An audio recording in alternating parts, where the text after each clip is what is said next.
Herb lives in the house that my father bought in 1935, correct? Yes. And now it's 2007, so this house has been in the Lewis family for a long time. He bought it from a widow that she and her husband, it was a wedding gift back around 1895.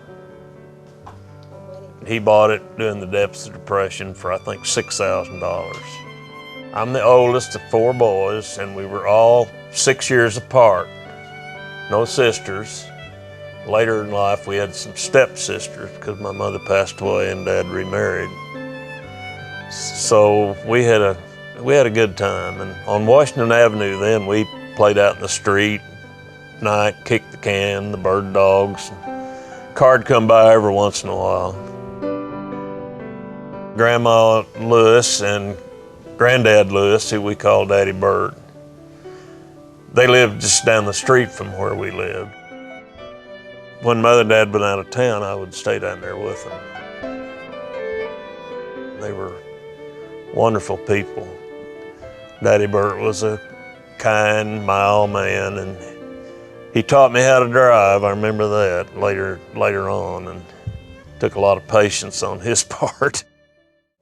I had a Model 8 I bought right before the war for $35. And there weren't any tires anywhere, so my Uncle Jim, who was a doctor, gave me 4 old slick tires that I put on it. You know, the war, the rubber, there wasn't any. You had to have a high priority to buy any tires. So I had that car and kept it until I went to the Navy, and I dumped it. I think I got $50 for it. That's when Herb first began to take an interest in automobiles. That's me on top. That's about a 25 Buick. And that little tag on the front is a Fayetteville city tag, and I got my magnifying glass. 27. And it was 27. And that's the year I was born. Isn't that cute? And my grandmother never did learn to drive. Mother said she was a menace, said she'd get on the road, and when she shifted, she'd put her head down and look like that. And they finally made her quit after she'd run into 2 or 3 people. John told me that the original Lewises came to Virginia in the 1600s, I believe from Wales. Is that correct? From England. From England. And Wales. And Wales, and settled in Virginia. And John thought the town of Louisetta was a central, it makes sense, but was central to a big Lewis colony of people there. And they then, our relatives, moved to Tennessee, and I think a lot of people traversed west in those days, moved to Tennessee, and that's kind of where Herb picks up the history with George Washington Lewis, who was Daddy Bert's, or our grandfather's father. He was one of about 5 or 6 kids, and his father passed away, so she moved him to Tennessee. And then after he got married, he moved his family to Greene County, Missouri. And then they came to Springdale. And he was the mayor and notary public and on the school board and all that stuff. He was still alive when that Lewis Brothers picture at the turn of this, around 1905, yeah. And he lived to be 72. His trade, he was a wheel rider, a wagon maker. There was a man in Springdale called Farr, F-A-R-R-A-R, and he hired all the Lewis brothers to work for him. And gradually, they bought him out.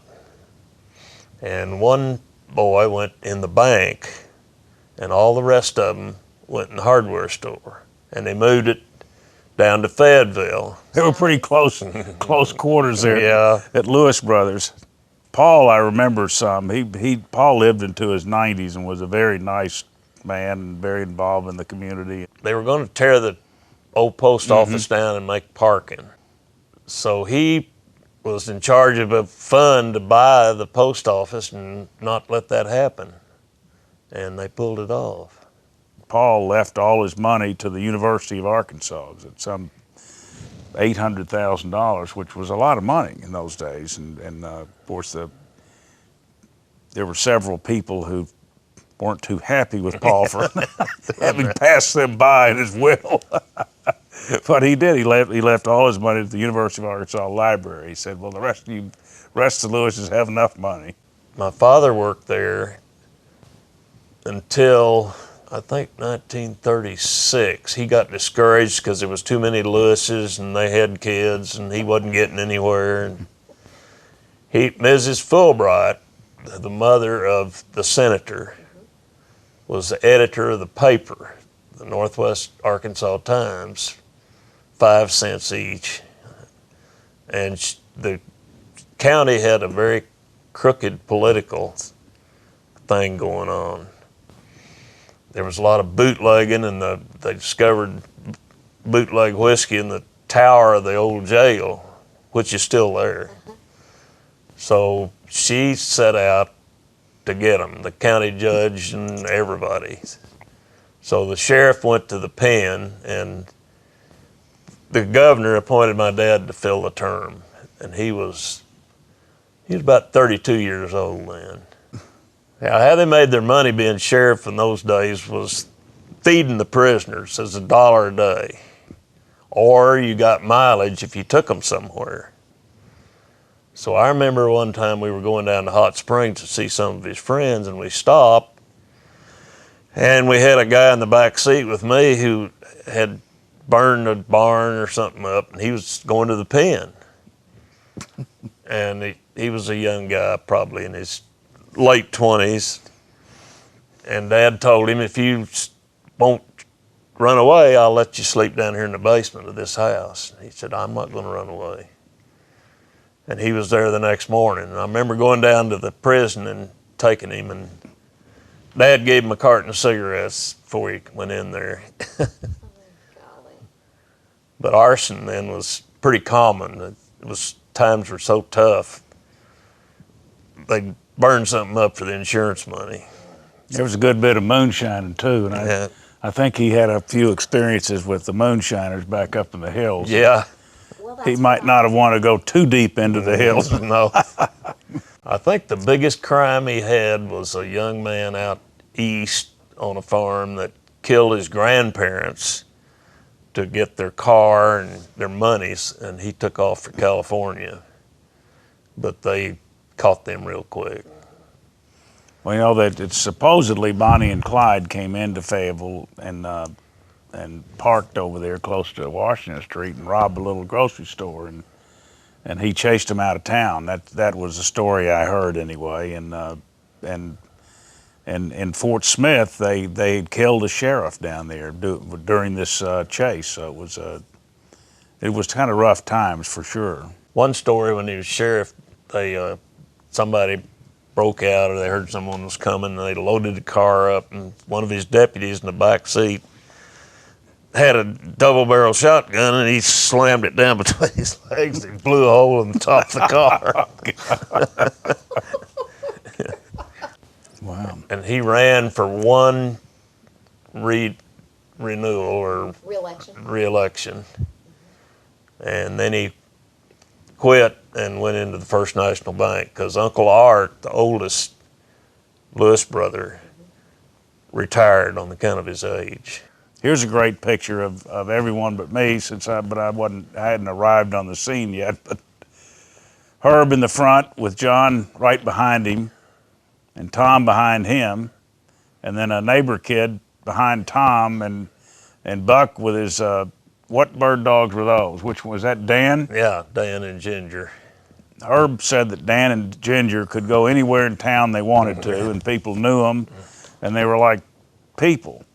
And John said Dan would take him to school in the morning and then come get him in the afternoon and walk him home. Oh my And Dan was evidently just an amazing dog. And Herb grew up with Buck, who was a big quail hunter and had, I've always heard 13 dogs in the backyard at one time. Yeah. Now maybe that's an exaggeration, but he had some fine bird dogs, and he and his friends, that was their passion, to hunt quail. And there were a lot of quail. There's none now. People love the movies. So you have And, how many theaters? We had A couple? 3. Oh.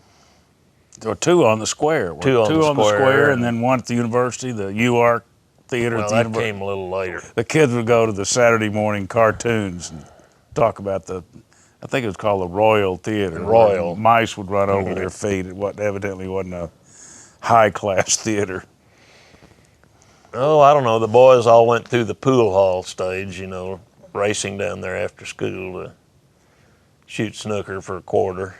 Okay. Rogers Wreck, you've heard of that? That was there when I was a student at Fayetteville High School. Grandma used to take everyone's picture. She had one of these brownies that was, the thing was about camera. like that.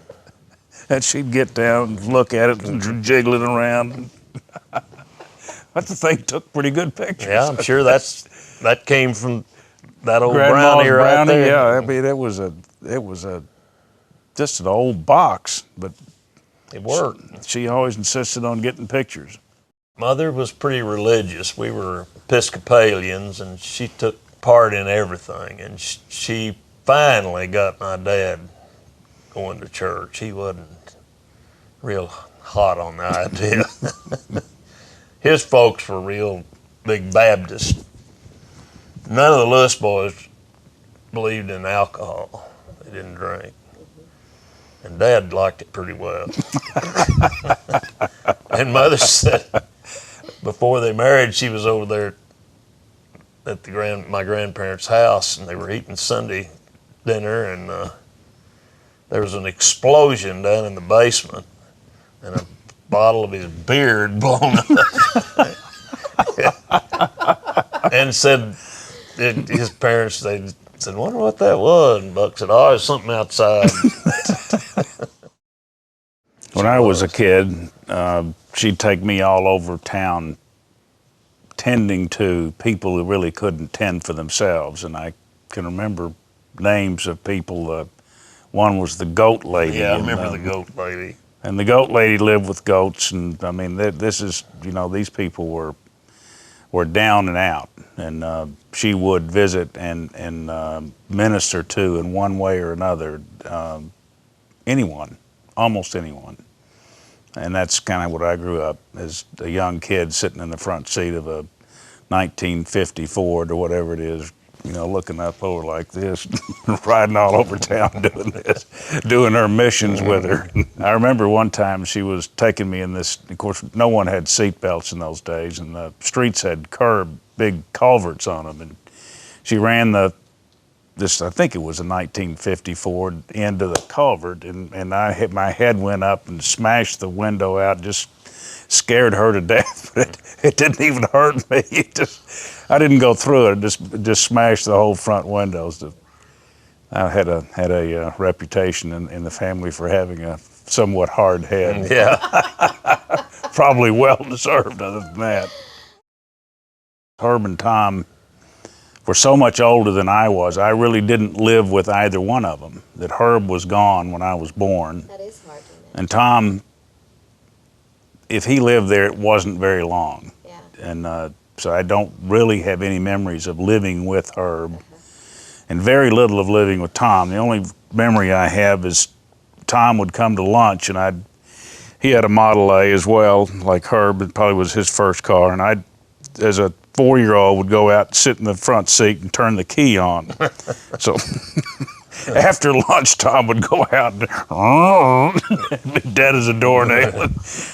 David! He wasn't happy about that, so that left an impression on me. Dad had a brother and a sister, so the sister was the oldest, Aunt Helen, who was dear to everyone in the family and who came to live with me after my mother died when I was 7 years old. And then his brother, younger brother, was Jim Lewis. Jim was a doctor, lived in Columbus, Mississippi. And Jim had been a doctor in World War II. He was, I think, off Iwo Jima or some of the heaviest fighting in World War II. And he suffered immensely, suffered from depression, I think, a good bit in his life, and finally took his own life when he was, I think it was around 1955, and he couldn't have been over 50. And his two sons then came to live with grandmother. So Aunt Helen took on John and I, and Grandma took on Jed and Fred. None of these were particularly easy assignments. Well, I was married. We got married in 1948 when I was 21 and Betty was 17. Well, she was too young when we got married, but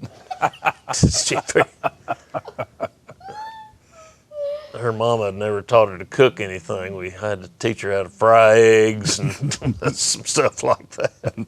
But she caught on. She turned into a good cook. How'd you meet her? She was down at her friend's house down the street, and I met her. I just kind of fell in love and asked her out. And Was it love at first sight? yeah, I think so. I know so. And I decided to go to college in New Mexico, University of New Mexico. Don't ask, I don't know why. I wanted to get out of town and get away from my folks and her folks, and where we could, I think that's why we stayed married for 60 years. We didn't know anybody out there, and we had to depend on each other. Karen was born out there. I stayed out there a couple of years and then came back in 50 and went into the Ford business. And Tom went to university for 1 year, and then he got tired, and he started working at the Ford place. So basically, he and I worked together all our lives. So we got along pretty well. We never did fuss or fight or. How many new cars did you sell a month back then? No, we sold 10 new and used cars. That was a pretty good month. 10 total. Total. Well, they sell that many in half an hour. Where did Buck get his nickname? I you know, all the times we He called was him on one of Buck. the first Fayetteville High football teams, and he was the fullback, and they used to buck the line, Is that right? run and lower your head and hit somebody. Yeah, he was on one of the first teams. Well, he always had a bad knee from that. I know Yeah. that. He had his knee, bothered him all his life, on and off. That was the fall of 1949. That's when I started. I was 22 years old. All the lists had just about run out. In other words, the demand had, you were getting cars that you didn't have sold for 4 or 5 years. Every car you got just gone. So it was already ordered or already sold before? Yeah. I didn't know that. Gosh. They couldn't catch up. They didn't make them from 42 to 46, and they wore out. There was a lot of cars on the road that just barely were running. One of the biggest Flying Fortress factories was the Ford Rouge plant up in Detroit. They built thousands of them, bombers. So there wasn't any cars being built, period. And you had to ration gas, didn't you? And ration rubber, Yeah. and couldn't drive wherever you wanted to. You get 4 gallons of gas a week, Wow. and you had a little sticker that went on your windshield. So there wasn't much driving. Of course, doctors could get more, and postmen and people like that. But just your average Joe, he's 4 gallons and you're done. There was bootlegging going on, people getting it and selling it illegally. Sugar and gas are the two big things. Buck kind of had a green thumb, and I don't know when he bought the farm, but I grew up going out to the farm. Do you remember when he bought that? It's just on Lake Sequoia, which at that time wasn't there. It was actually a big bottomland, very fertile, right on the White River, and they had acres and acres of corn and beans they planted down there. And Buck had a partner who he farmed with, and don't know he ever made any money at it. In fact, pretty sure he didn't, because he always had a new scheme going on at the farm. one year we'd have sheep, and then next year might be goats and cattle, and then pigs. But he tried about everything. But he had a little log cabin out there, which is a very special place, and it was an old log cabin. And because I have memories as a small child of spending the night out there, and it was out in the woods for sure. That's where all our kids learned to drive and learned to shoot and things, ride horses, and had a lot of fun. He kept it until the city bought the bottomland, and that's Lake Sequoia. And then he built a house up, and he lived out there with his third wife. And that's where he lived when he passed away. She wanted to stay out there, which I had to go out there about every other day. And after one winter, she decided she wanted to move to town. So I bought her a little place to live, a nice place. She was a good lady. She took good care of Dad. She did. She did. Buck had a temper too. He did have a temper. Margaret, Tom's wife, was telling me the story, and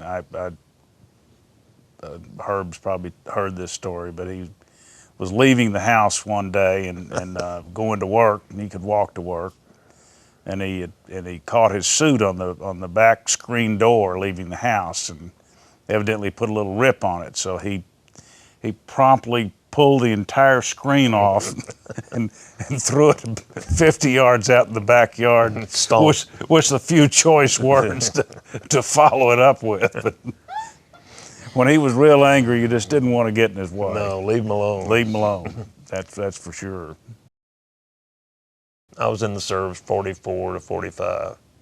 Just at the time it was going all out, all over with, which suited me just fine.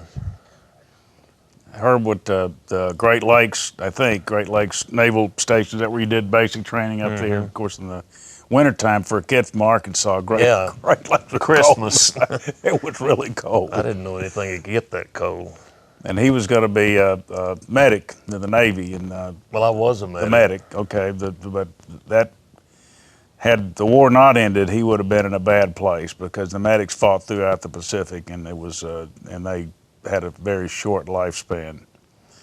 But I can remember going to the first grade, and Herb had left all his uniforms in the attic, and I got my mother to let me put on his uniform and go to the first grade with Herb's uniform. I mean, it probably hung down to my knee. I was so tickled to wear his uniform to school. It was pretty neat. Too bad, I'm sure that I didn't help preserve that. I couldn't get it. I couldn't begin to get in it now. VA was the north edge of town. Hard to believe, but Fayetteville to Springdale was a pretty good trip. Now it doesn't seem like very much, but they were definitely two different towns in those days. It didn't really start to change until 48, 49. Business started moving out North College, and they started tearing down houses. When Herb moved the Ford company out to where it is now, it seemed like it was so far from town that nobody would ever go out there to buy a car. And now, of course, they were so fortunate to put it where the growth really was, or perhaps they were smart. We'll give them full credit. Chevrolet was our big competitor, and then Plymouth was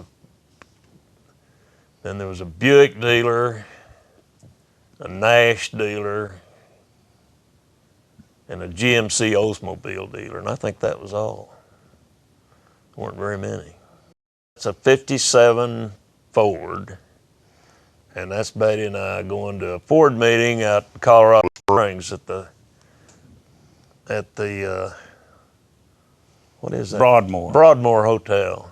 Boy, that was a honey of a car. That's Mother and me and the little dog that we had, and that was the first house where we lived.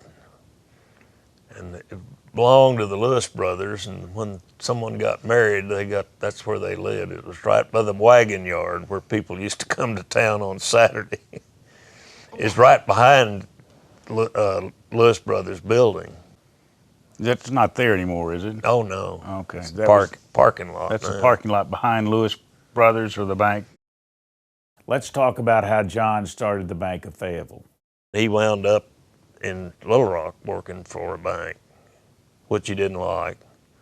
So he got the idea of starting a bank, and it was a very hard time to start a bank. The money was very hard to come by, and so he wanted it in that building, which Aunt Helen and all the girls owned that building. So he bought that and got enough investors to get the bank started and remodel the building, and the rest is history. The square had gone to pot so much that it was an embarrassing thing for the business leaders, and John tells a story that one homecoming, the high school said they didn't want to come to the square and play the band because it was too crummy. So somehow that motivated him and the several Chamber other of Commerce, and that we got to do something. So they began at that point to plant the seeds that came to be what the Fayetteville Square is now, and they really did do a pretty major turnaround. John was interested in things and fun to be around because of that. He always had an interest in what was going on and always willing to help and facilitate when he was good at that. He could talk to the people in the arts as well as he could talk to people in the sports department. He could kind of had a way of bringing all those together. he was a very generous person. He was very generous with his time And money. and money, and really worked his life, I think, to make things better instead of to make money, which is different than most people.